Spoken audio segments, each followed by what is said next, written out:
Is Tua in trouble? Are the Dolphins in trouble? First day of minicamp, Tua throws 5 interceptions. Should we be worried about that? All that and more on the Football Guys Mailbag Show. As you can see, I'm Troy King, but we're missing Dave Kluge. But never to fear, Dave Kluge is just on vacation. We have an amazing guest host in his place, the one and only Football Guys contributor and Ball Blast contributor, Victoria Geary. Victoria, how are you? Tell the people about yourself. The floor is yours. What's up, guys? I am so happy to be here, filling in for Dave. I hope he's enjoying his vacation. I'm so happy to be here. I am, as Troy already said, a contributor to Football Guys and Ball Blast Football. Gosh, I am just so stoked to be doing this pod with you, Troy. I can't wait to talk some smack to you and go over these wonderful questions we got from our viewers this week. Of course, and we're frenemies, just so everybody knows. And also, Victoria's a huge Bills fan. I'm a Dolphins fan, so just wanted to mention that. And I also just want to thank everybody for joining us. So again, we are the Football Guys Mailbag Show. We're coming to you every Wednesday at 7:30 p.m. Eastern Standard Time. Now, and also, we encourage you to send your questions to mailbag@footballguys.com. Again, that is mailbag@footballguys.com, or on our Twitter promotions, you can comment a question as well. We're going to get to all the mailbag questions that we received previously first, and then you guys can also leave your comments in the YouTube or Periscope, and we'll get to those towards the end of the show. Now, before we dive into all the wonderful questions we've got, there was some news, and we're just going to touch on them real quick, right? So we teased it a little bit in terms of first day, Tua, he throws 5 interceptions, right? So everyone's panicking. Everyone's calling him a bust again. Oh my gosh, how horrible is he? Whatever. So I'm going to just address that real quick. It was raining conditions. They were trying to, be more, dangerous, would take more down the field shots, right? That's the purpose of practice, right? We're talking about practice, nothing to worry about. And also the reports are today is that he did a lot better, right? He did a lot better. He actually threw, I think, 6 touchdowns, 0 interceptions. It was more red zone work, so I just have to put a caveat there. But again, it's June. Let's not freak out too much.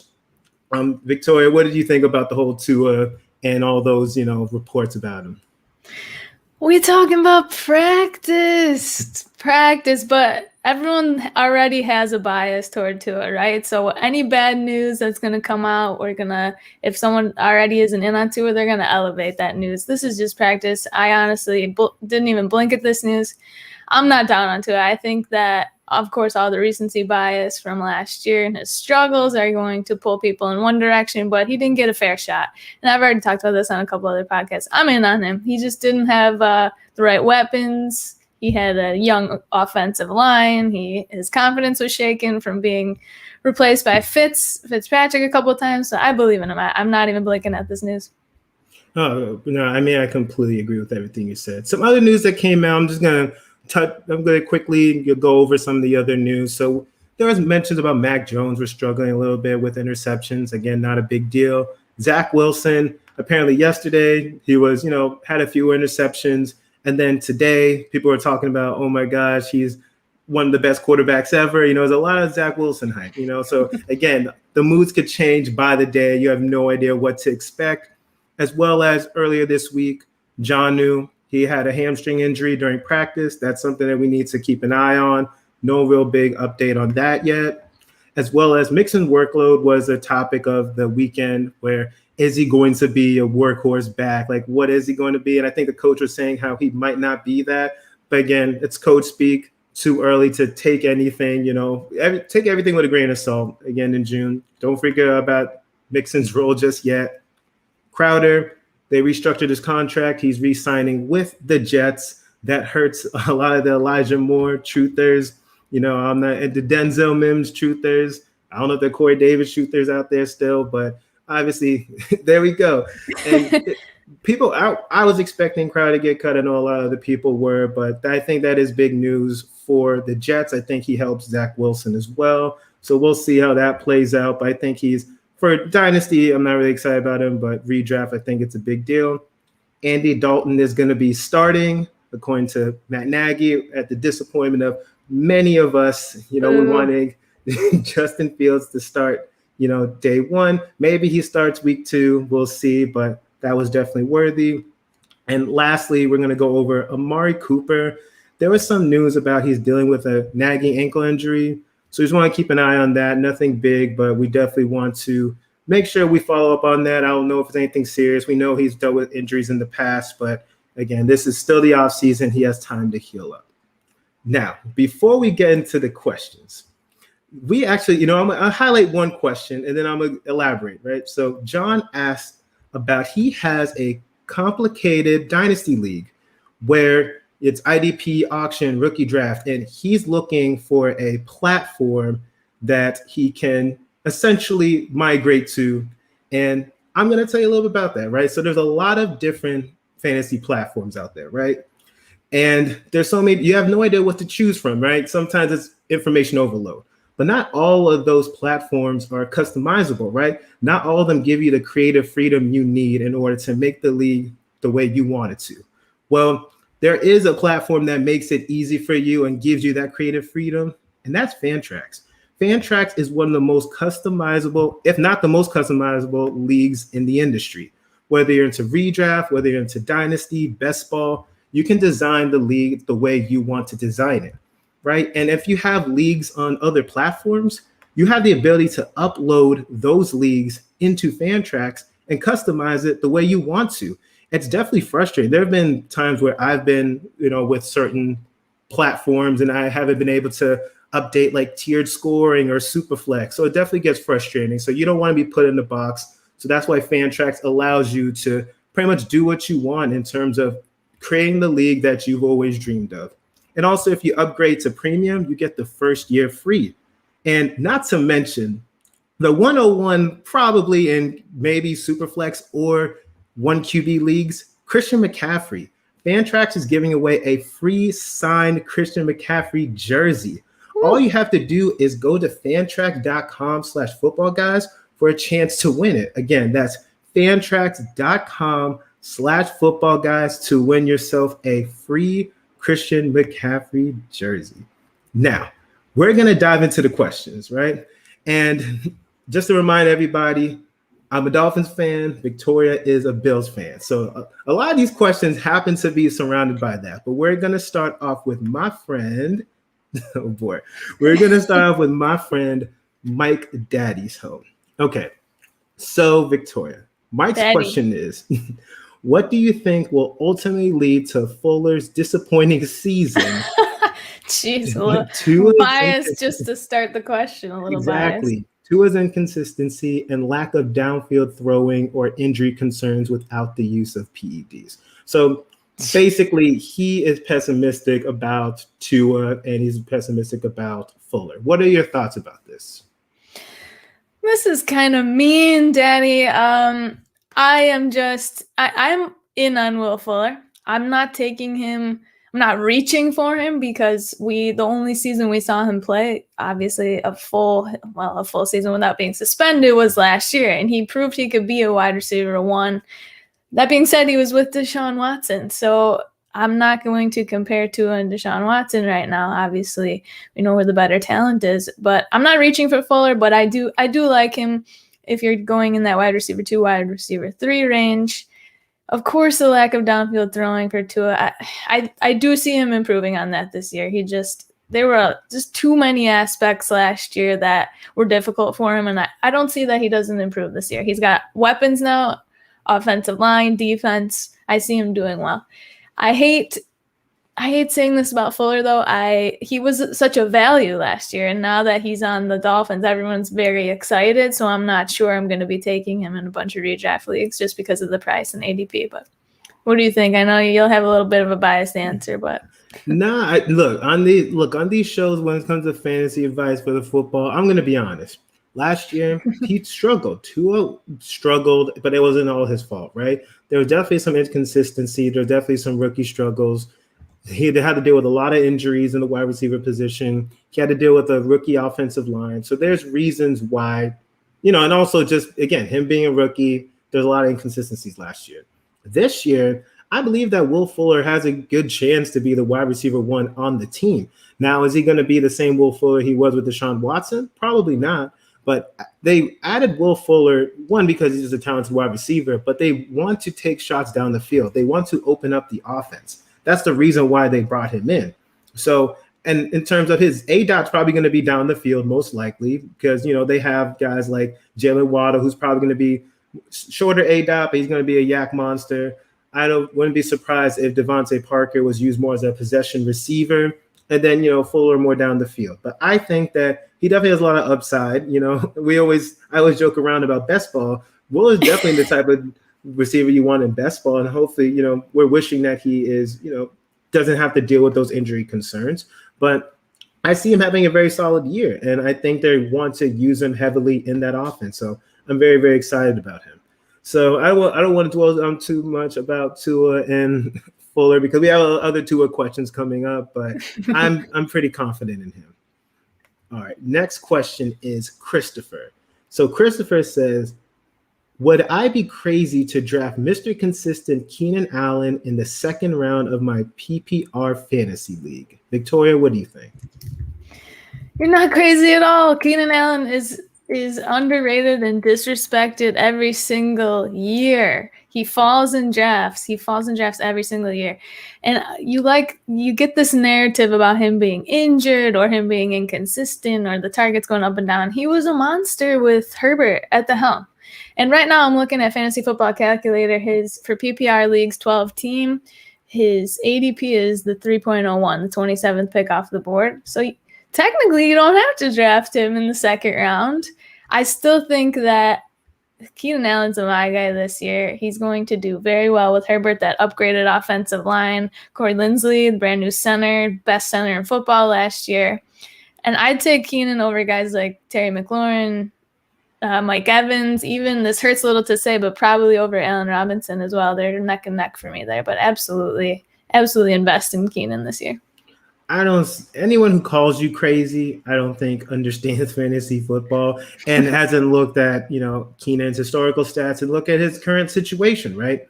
Every year, again, he's one of those wide receivers. For whatever reason, he's not quote unquote sexy. For whatever reason, Keenan Allen, all he does is produce fantasy points, but for whatever reason, he's continually disrespected. I don't get it. That just happens with some guys in fantasy. Keenan Allen, and with Justin Herbert, we already know he has the upside. We know he has he's going to be looking from not just the red zone, but just he's going to be targeted like crazy. I believe that he's going to be getting A+, targets a game. He could be averaging 10 for all we know, right? They have Mike Williams there, but he's not really used as a bona fide second option. He's more of he's down the field guy, but Keenan Allen's still going to get his. They haven't really added anybody to the offense that's going to makes me worried about Keenan Allen's targets. I'm extremely confident in him. If you want to take him in the second round, I'm telling you, do it in the second round. If anyone laughs at you, tell him to come see me. I'll talk to him about it. He's so consistent. If you in some drafts, we're seeing comments come in that he's going much later in the third and fourth in some drafts. In 2018, he was the wide receiver 12. 2019, I think he was the wide receiver 6. 2020. Wide receiver 13, all in PPR. He is a consistent guy, probably getting around 17 points a week on average points per game. I mean, definitely invest in him. And again, if anyone's laughing, you can come to us. We'll take care of it. No, we'll share them out for you. No worries at all. Now, this question, right? So everybody will know this name when I put it on here because he's a familiar guy. It's Dave Kluge. Even when he's not working, he's helping us make this show better for you guys. So Dave Kluge, he asked, would you prefer in redraft for 2021? That's, I think we knew that. I'm just messing with him. Myles Gaskin or Zach Moss? And Dave asked this question just to, pit me and Victoria, which we argue anyway. But Victoria, I'll let you go first. Zach Moss, Myles Gaskin. I don't think Dave's going to get the answer he wants here to have us battle each other out because I'm going Gaskin easily, actually. I mean, Moss, we can keep saying he's such a value in ADP and he's falling for redraft, etc., even Dynasty. And he's almost in that running back dead zone where you can get another piece for your team that's probably more valuable than taking a shot on Zach Moss. Josh Allen is the running back one in Buffalo. We know this. Singletary's still there. I'm not saying I still think Moss will take over the backfield this year, but there's just not enough opportunity for him. And Gaskin was really good last year. He finished as a PPR running back 28. But he was 11th overall in points per game with about 16 points per game.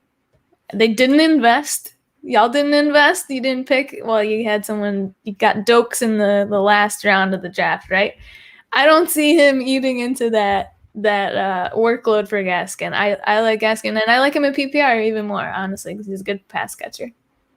All right, so yeah, let me. I have a lot to say about this, right? So I'll start off with Zach Moss. So Zach Moss, and it's funny because the next question is actually very related to this one. But Zach Moss is a guy that I don't even think him and Gaskin should be compared, to be honest, right there. Dave mainly just asked this more of a joke question, but I'll answer it anyway. Zach Moss is nowhere near Gaskin's level as for redraft this year. Gaskin, and I was one of those people that truly believed that the Dolphins were going to draft a running back in last year's draft.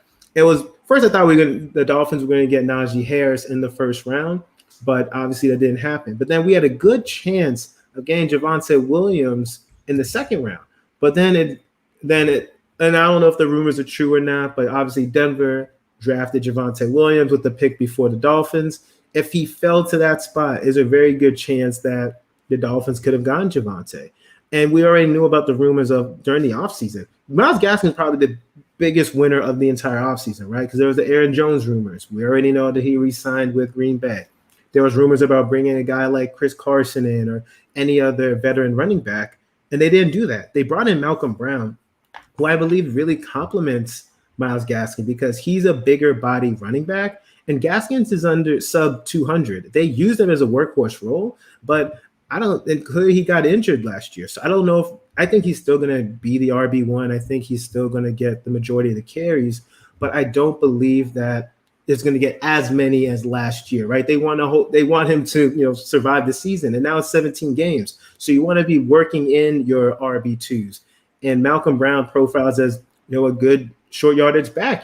He doesn't do anything spectacular, but he's a solid running back too. But it doesn't matter. Gaskin, to me, blows this question out of the water.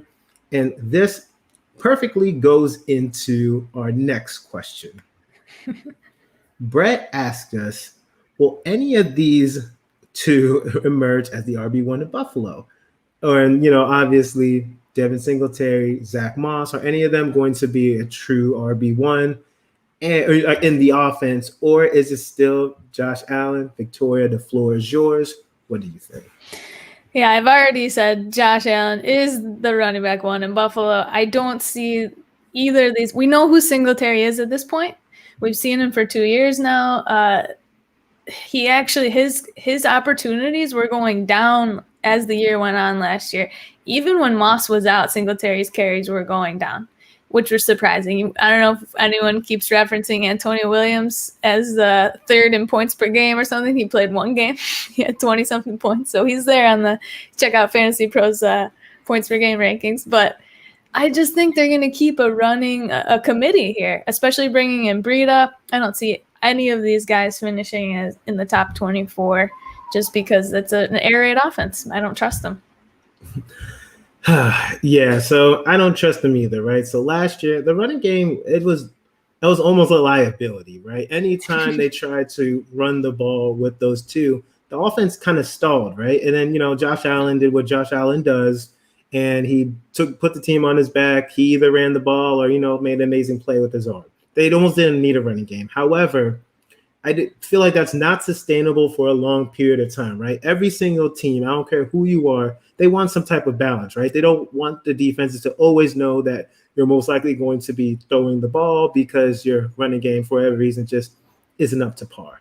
So I believe out of these two, and I've been a record, I personally like Devin Singletary more. I mean, his rookie year, obviously last year was nothing like his rookie year, but he had some juice. He had a little bit of wiggle. He had a little bit of explosion. But, last year he just, for some reason, wasn't it. Like, you'd see it, very sparingly throughout the season, but it just wasn't consistent. Zach Moss, he was used on the goal line sorts, but wasn't great. And I know he dealt with some nagging injuries, but there was nothing that he did that was like, wow, like this is going to be the guy. So, I mean, I think who these two are, obviously running back. So it's hard, whoever's going to be the starter, it's hard to fade running back. And I think that if you're somebody who likes like zero RB strategy, this is what you should do, right? You should target someone like that. I'm not saying any of them are going to get you significant points, but these are the type of running backs you would want to have as your, preferably I would want them to be like my RB 3-4 if possible, but I'm not excited about either of them. We know Josh Allen's going to be the guy, but I'm very curious to see how this plays out. Now, our friend Jeff. So the next question is, Jeffrey Bell asks, this question is for me. Well, thank you. How does it feel to see the Dolphins management do a great job rebuilding and assembling a talented roster destined to finish second in the division for years? Now, obviously, these questions are, designed to obviously talk about our fandom, but I was asked the question, so I'll talk about it. Right now, like, especially for this year, I'm going to start off with this question, because it clearly is to me. The Dolphins, I believe, are going to be a wild card team. I don't see them finishing first in the division. I think the Bills are too good, unfortunately. But the Bills, they are just a better team. Defensively, I think they'll be improved. Offensively, they're a juggernaut. Like nothing, there's been no major changes, and they have obviously Stephon Diggs. They have Gabriel Davis, who I believe is extremely talented, UCF alum. And I think he's going to take that next step in the offense. He showed a little bit of, he showed a little something last year, but now I think he's going to be more featured.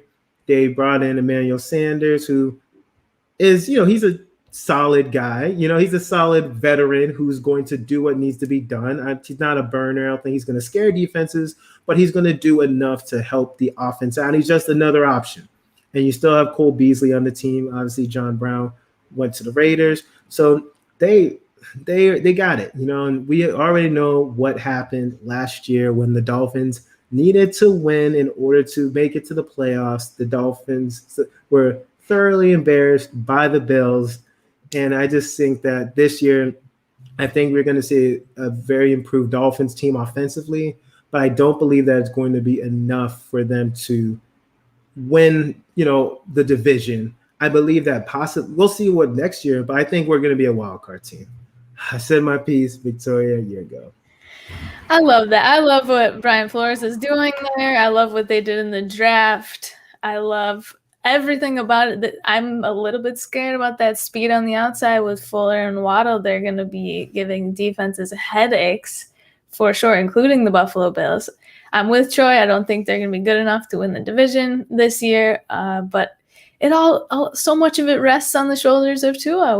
We're seeing that so much. The pieces feel like they're together, but we're just we're wary because of Tua. We want to see if he's going to take that jump this year. So we'll see. If he could take that jump, I'm a little scared for 2022 for sure for the Bills. I think you should be. And it's funny because the Bills have been such one of the laughingstocks of the division.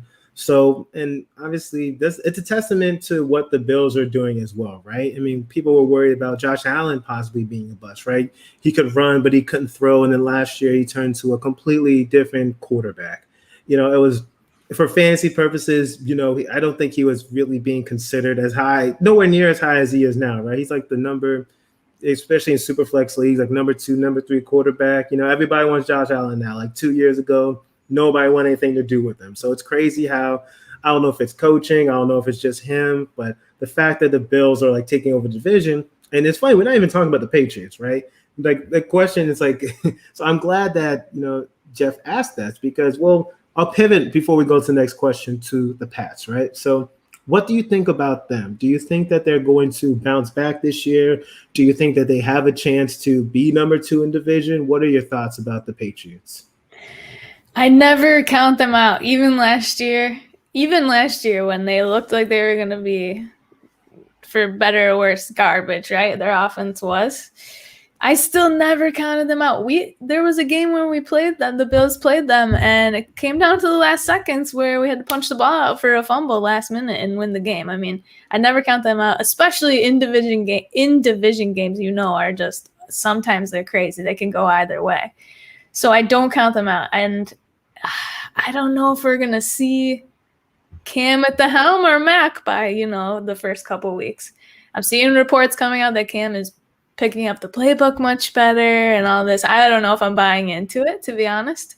I expect to see Mac Jones. That would be awesome. I wish we could see them play. I think they play the Bucs in week 4. That would be amazing if Jones was at the helm by week 4 when they play Tom Brady. That would be awesome. But I still don't think they put enough together to unseat the Bills as the division champions this year. But the Pats and the Dolphins I'm going to be watching for that number 2 spot or a wild card spot because I think the Pats will be much better than they were last year.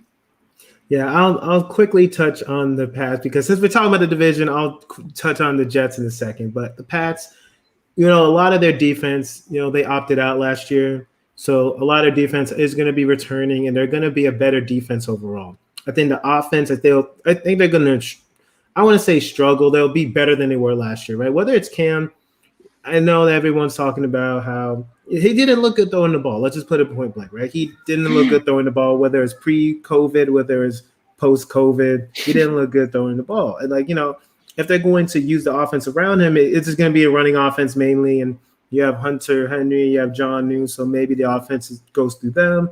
But whether it's, if it's Mac Jones, fine. I just don't see the Patriots being higher than 3 this year. And then I'll just quickly touch on the Jets, right? So the Jets, they're the Jets. We talk about them, but I think Zach Wilson, I think that he's going to be something within the next couple of years, but I see them finishing 4th. Their receivers are decent, but I don't think they're scaring anybody. They have absolutely no one in the backfield. Like Tevin Coleman is their best running back. I don't know. And I know they have the little Ford brother there now as the offensive coordinator, but I don't see them, I just don't see the running game doing anything. And the defense, I think their defense is okay. Well, and I know they have Saleh now as the head coach. I think eventually they're going to be decent, but I'm not worried about them. Before we get to the next question, Victoria, what do you think about the Jets? I'm going to piggyback off of what you're saying. They have a great defense, and I could see them getting to a point where, like the 49ers are at now, their defense is spectacular, lights out, and they just need a little bit of help on offense, and they're going to have the draft capital to do that over the next couple of years, certainly. I just don't see them becoming this powerhouse team, beating out, especially this used to be the weakest division in the NFL, and now the Dolphins are on the come up. The Pats are recovering from losing Brady, but they're, again, never doubt Bill Belichick. They're on the come up again after spending so much money in free agency. I don't see a world where the Jets are winning this division or even coming in second for a little while.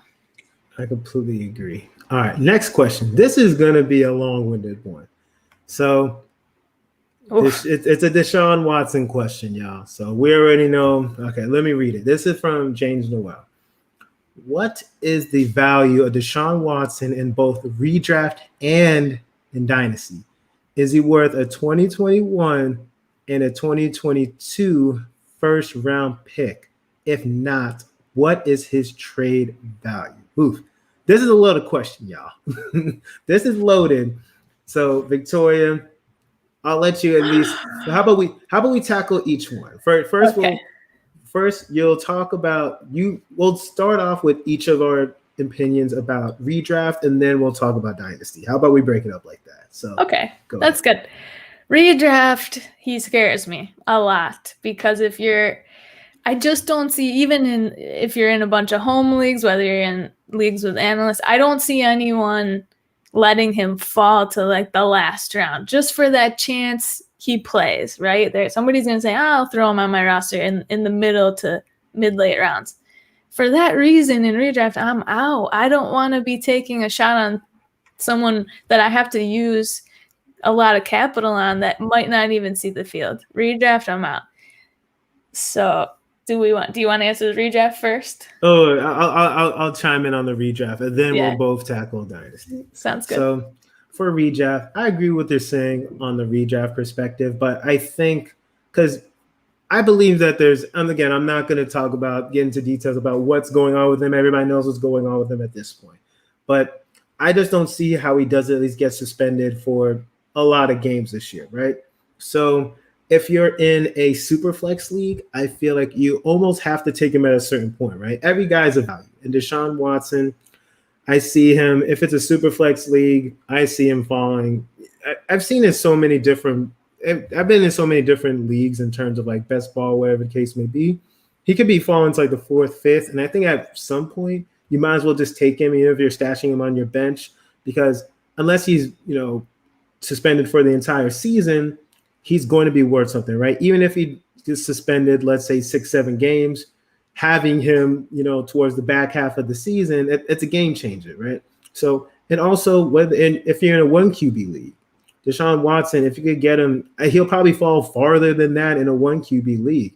I don't see him hitting waivers because somebody's going to believe that, he's not going to be suspended for the whole season. So I think that you can get him late. Just don't take him too early, right? Because then you're going to be passing on somebody that's going to be able to help your team, from the get-go. So just be wary about that. But I would say in Superflex, I see them falling to like the 4th, 5th round, 1 QB. You could probably get them like, who knows, like 9th, 10th, depending on the league you're in. But now let's tackle it from a dynasty perspective. What do you think his value is? Well, actually, you know what? I'll start off with the dynasty part, right? So here's the thing. We believe that Deshaun Watson isn't going to get kicked out of the NFL, right? So again, not talking about the case itself. We're not going to get into that. But from our understanding is that he's still going to be an NFL player, right? Even if he's suspended this year. So if he doesn't play for Houston, we already know he wants out of Houston. So, and we know wherever he goes, he's going to get a starting job somewhere, right? There's not 32 quarterbacks who are better than him. So I say that, is he worth a 2021 first and 2022 second?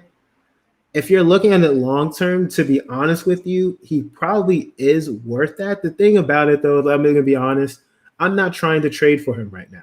This is probably the cheapest you can get him. So I get the wanting to try to grab him now before his value goes back up after like his suspension is announced or whatever the case may be. I think that might be fair. Like if you could get him for that, especially in a super flex league, I think that you have to, right? 1 QB, I'm not going to be paying that much for him. Super flex, I think it's a steal because again, if he's the starter somewhere next year, you're not going to be regretting offering a 2021 first and 2022 second. Sorry, 2022 first as well. Victoria, what do you think about that?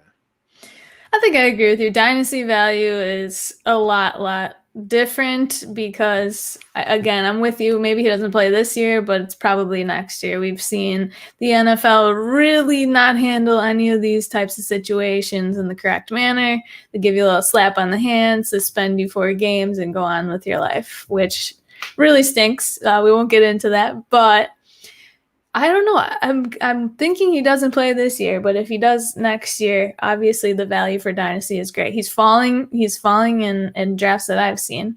And I think if you're not a contender and you want to throw picks out there like a first for the next 2 years, I think you go do that because if you do hit and he's only suspended a couple of games, there's your guy. So, of course. And then honestly, I feel the same way, right? So it's just, and again, I'm saying suspended for like multiple games because that's probably going to be the worst thing, right? And we've seen the NFL handle these situations differently, right? Sometimes they come down hard on players. Sometimes it's a light sentence. We have no idea. I feel like it's too early. I don't want to speculate too much, but since we've been asked the question, everybody's curious. No one really knows for sure. I'm under the opinion that he's going to be suspended for quite some time, but we'll see.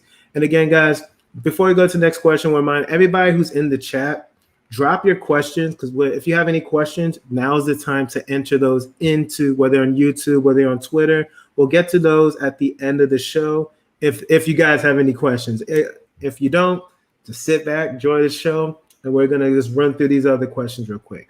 And our friend is actually in, he's one of our best supporters. He's always here. I feel like every single show.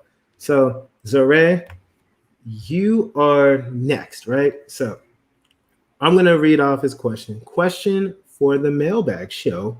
Which RB do you see emerging behind Austin Ekeler on the LA Chargers? Victoria, what do you think? We were battling about this earlier this morning, so I expected a little question about my boy Ekeler. Ekeler is going to explode this year. He has no competition. There is no emerging running back behind him. Now, Justin Jackson, don't think he's had a touchdown in the last 2 years. Joshua Kelly, rookie last year, his production was ugly. He had 3.2 yards per attempt. His goal line touches were abysmal. Couldn't get in the end zone. This is Austin Ekeler's backfield. This is an easy answer for me that he is the guy. Of course, these two are going to spell him. I see him having a monster season if he can stay healthy. And in 2019, he was the RB4 PPR with all those receptions. He beat out Derrick Henry. Derrick Henry was RB5.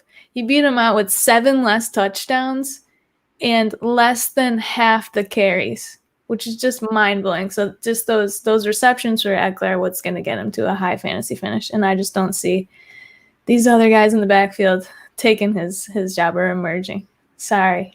Oh, no, no word. And just to add to it, our friend Saray, in the comments, he mentioned to give the stream a thumbs up. If you like what you hear, I want to thank everybody again for joining us. If you like what you hear, definitely give us a thumbs up. Make sure if you're on Twitter, you subscribe over to the YouTube. It helps us out a lot. We appreciate all you guys. And just thank you for that. But for my opinion, right? So I think it has to be Justin Jackson between those guys, right? If I had to really be honest, I'm not really on either of them, but if I had to pick one, we saw Justin Jackson look better than Joshua Kelly when the opportunities when he was healthy. Joshua Kelly is funny. He was the new hotness, right? Everybody, when they drafted him, wanted him. They thought he was going to take over Ekeler's job, just like everybody, right? Every rookie is going to take over the starter's job when it comes to rookie drafts or whatever in Dynasty.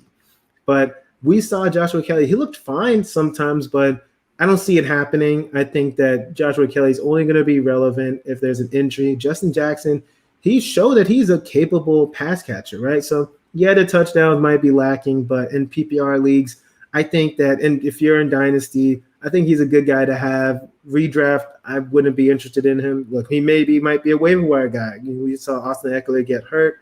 Obviously, we're not hoping for that, but he's someone, if I had to pick between the two, I'm going to go Justin Jackson just because I wasn't a big fan of what I saw from Joshua Kelly. All right, so next question is from our friend Damon Brooks. Next 5 questions. Yes, so he has a lot of questions in one, but I'll read them off, and then again I'm going to let Victoria run through it first, and then I'll chime in after. So, why did the Bills flounder in the AFC Championship? What does it tell us about the prospects of their offense heading into 2021?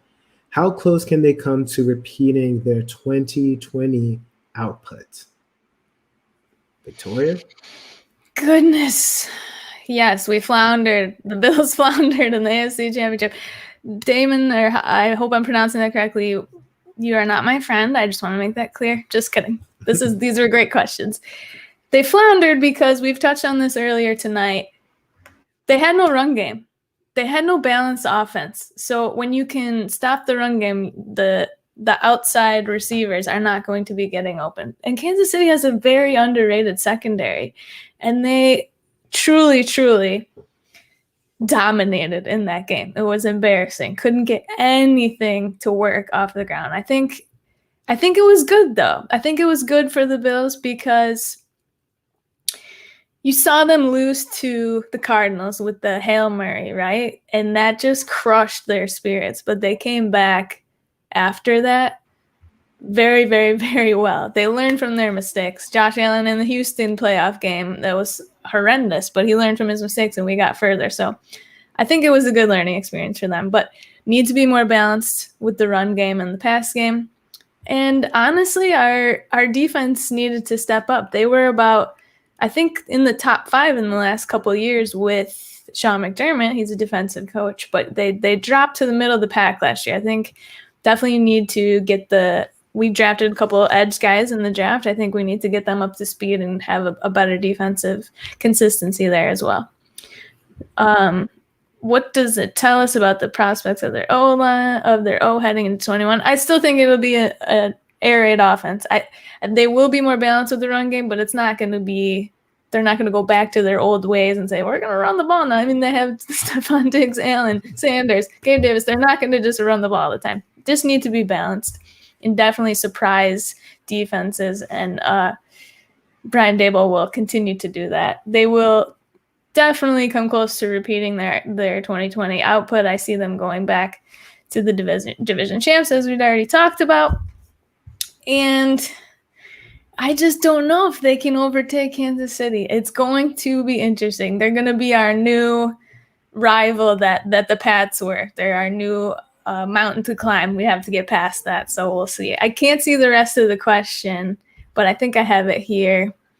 Are Allen and Diggs being overdrafted? No. Draft ya boys. Diggs, number 1 in receiving yards and receptions last year. Josh finished as QB1, right? And that's very difficult to repeat. So I want to say that you are drafting him in redraft at his ceiling, most likely. If you're reaching for him in those early rounds where Mahomes usually goes 3rd, 4th, that kind of stuff. So I don't know if I'm going to have as many shares as my boy this year. It makes me sad, but definitely not being overdrafted. That was their first year together. Imagine a whole off season together. It's going to be awesome. Last part of this. Oh, go ahead, Troy. Oh, no. Keep going. Last part of this. I'm going to lose my breath here. Why didn't they add a legit passing option opposite Diggs? Sir, I think they're good enough. Beasley, let me tell you how underrated he is. Number 1 slot receiver in the league last year. Diggs and Beasley combined yardage, number 1 wide receiver duo in the league last year. Very disrespectful to say that there's not a competent receiver opposite of Diggs. That's how much also they believe in Gabe Davis. Yeah, I'm not saying, draft Gabe Davis as a wide receiver too, because they're going to spread the ball out like the Pats have in the last couple of years. They're going to spread the ball out, but they believe in their core, and they signed Sanders for some veteran depth. He's still a fantastic route runner, so I'll stop talking about my Bills before I get too excited. No, it's no worries. And then that's fine. Like I'll let you, I'll leave that to you. I have nothing else to add for that. Okay. And then so I'll fly through the next 2 questions because I do want to get to some of the comments that are in the chat. So our friend Mike. So Michael, in the fantasy community is overreacting to Jamison Crowder pay cut. I think it will negatively affect Elijah Moore's production as much as many seem. I'll answer this really quickly. I think it does for 2021. I think that he's the veteran. I think he's going to do it. But I believe that Elijah Moore might be, I think in terms of slot usage, obviously it's going to hurt him. But if they plan on using Elijah Moore in different places of the field, then I don't think it's a big deal. How about yourself, Victoria?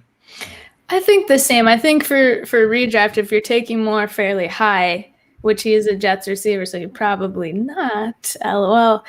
I think we might be disappointed for the first half of the season. I think they're going to use Crowder, as you said, as a veteran presence, make sure that he's a safety blanket in the slot for Wilson. And I think we might be disappointed with Moore's production for the first quarter or half of the season, but I expect to see him emerge as that slot guy as the season goes on. And we know Crowder's hammies are a little touchy. He always seems to pull them. So, if he gets hurt or he gets injured early on, Moore could slot right in there. He'll be fine. He's a great talent. Absolutely. All right. So last mailbag question, and we're going to go to the comments in the chat. Okay. So our friend Zaray again. Okay. So in half-point PPR, Naji Harris or Austin Ekeler? Is it safe to say that the Steelers heavily utilize their running backs in the receiving game? I would say, this is a tough one. I'm still going to go Austin Ekeler personally. I've seen it before. I think Najee's going to be great, but for me, I still trust Austin Ekeler with Justin Herbert. I know both of them are going to be fine, but give me Ekeler in this scenario. I already answered this question earlier today on Twitter. The same question. I love it. I'm with you, Troy. I'm still with Ekeler. And I agree, Naji's going to be great, but he's a rookie. I don't want to buy a rookie or have a rookie at that high price where Austin Ekeler is going to be, right? I don't want to reach for Naji in that slot where if something goes wrong or he's a rookie, he's not blocking correctly or whatever, and they're taking him out of the games or something silly happens. You don't have to worry about that with Ekeler. He's a vet. He knows what he's doing. I'd rather take the sure thing. Absolutely. All right, guys, before we continue, I just want to say that if you guys are in this chat right now watching this show or listening to this show, you're probably a very serious fantasy football player. And if you're serious and you're probably also busy in life, right? So you want to do yourself a favor and you want to go to footballguys.com and you want to get a Football Guys subscription. It makes your life so much easier. They have articles, rankings, tools, so many things that you need in order to be a better fantasy football player. We make the tough decisions easier for you. So go to the website right now and also take advantage of the early bird discount. I believe that's expiring soon. So go to the website, footballguys.com, and hit the orange Join Now button and take advantage of the early bird discount. And again, the Football Guys subscription, one of my best investments ever. You want to make sure you take advantage of that as well. All right, now we're going to go to the questions in the chat. All right, thank you guys so much for submitting these. So question. On Miami's offense, how explosive will they be? Even if Tua takes a leap, that Miami D looks pretty dang good. Think that the offense will be more conservative, and that's very true. I believe that the defense is still going to be good, but I don't know. And here's the thing: Tua isn't going to be like a Patrick Mahomes. He's not going to be Justin Herbert, right? I don't think he's going to be slinging it for like 300 yards a game and like 5 touchdowns. And, I'm obviously exaggerating, but I don't think it's going to be that type of offense. However, it's going to take a necessary step forward, right? Last year, they just stalled too many times. So I think there's going to be a balance between the running game, which was pretty solid last year, and the passing. So I don't think that, all their receivers are going to be wide receiver ones or all of them are going to be even wide receiver twos. I just think they're going to be a much improved offense. I've been on record saying this. I like Tua as a real life quarterback better than a fantasy quarterback. I haven't currently ranked as QB 20, which is fine, but I don't see him personally being a QB 1. But overall, I definitely see the offense taking a step forward. Victoria, what do you think? I really like this question. I agree with most of your points. Troy, I was looking at their schedule, though, and probably 50% of their games they are going to have to throw to keep up. Like, I'm not worried that they're just going to sit back and let their defense do the work and Tua's just going to dink and dunk and they're going to kick field goals to win games. Like, they can't. They play the Bills twice, the Bucks, the Colts. I'm sure the Falcons will continue putting up points, the Ravens, the Saints, the Titans. I mean, these are teams they're going to have to put up points with. So they can't not be explosive. They are going to have to throw and be explosive to win games. That being said, again, all rests on Tua's shoulders. But I'm very excited to see what they do this year. I'm glad as a Bills fan you're saying that. All right, so our friend Wyman also has a question. Okay, I drafted Kyle Pitts in a tight end premium league. I have an owner that wants to trade me Josh Jacobs plus for him. Okay, would you consider dealing Pitts for him, and what would you take besides Jacobs? Man, I'll be honest with you. I would not trade Pitts right now. You can get way more than Josh Jacobs. Josh Jacobs' value is definitely plummeted with the signing of Drake, as well as he's a solid running back, but you already know that he hasn't had the pass catching upside previously. And with Drake in that offense taking away carries and passing work, most likely, I'm not excited. You're going to have to put a lot with Josh Jacobs in order for me to even consider dealing him, right? Like, let's say hypothetically, if you happen to even have like Josh Jacobs and like TJ Hawkinson, right? Like maybe that would be something, but even then it's like a stretch. Like right now, you're going to need a haul for Pitts. Like his value is way too high. You can get so much more. What do you think, Victoria? I'm with you. Jacobs is not even close to enough to try to convince you to trade Pitts. Jacobs' value is so depleted. Even though I'm still in on him for the season, I think people are a little too down on him. His efficiency isn't that great, but he scores touchdowns. But regardless, that is definitely not enough for Pitts. I've seen wild trades for Pitts, like CMC plus 2 other pieces, like solid pieces. His value is insane. So tell whoever this player is in your league to kick rocks.